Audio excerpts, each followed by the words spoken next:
Владимир Путин, президенти Русия аз ҳамтои амрикоии худ Доналд Трамп ба хотири кӯмакҳои идораи марказии истихборот ё худ CIA барои хунсо кардани як силсила бамбгузориҳо дар шаҳри Санкт-Петербург изҳори сипос кардааст. дар иттилоияи ҳукумати Русия гуфта мешавад ки гумонбарон қасд доштанд дар калисои қазони шаҳри Санкт-Петербург ва чанд ҷойи дигари серодам ва пуриздиҳоми шаҳр ҳамлаҳои анҷом бидиҳанд. کاخ کرمل میگوید رئیس جمهوری روسیه از ҳамтои амрикоии خود خواسته است که از جانب او از سازمان استخباراتی مرکزی آمریکا CIA قدردانی کند. هفته گذشته خدمات فدرالی امنیت روسیه اعلام کرد که چندین گمانبر به همکاری با گروه دولت اسلامی را در مسکو بازداشت کرد که قصد حمله‌های تروریستی در جشن‌های سال نو را داشتند. مقامات روسیه 3 تن دیگر را در این رابطه بازداشت کردند.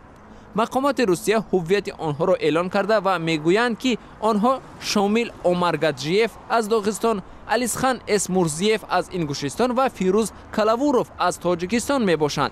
مقامات تاجیک تا به حال در مورد شخصیت فیروز کلاوروف اظهار نظر نکردند و تا به حال معلوم نیست که آیا او شهروند تاجیکستان هست و یا نه. آقای پوتین همچنین به دونالد ترامپ اطمینان داده است که سازمان‌های امنیتی روسیه همچون گذشته هر گونه معلومات در مورد تهدیدهای تروریستی را در اختیار آمریکا می‌گذارند.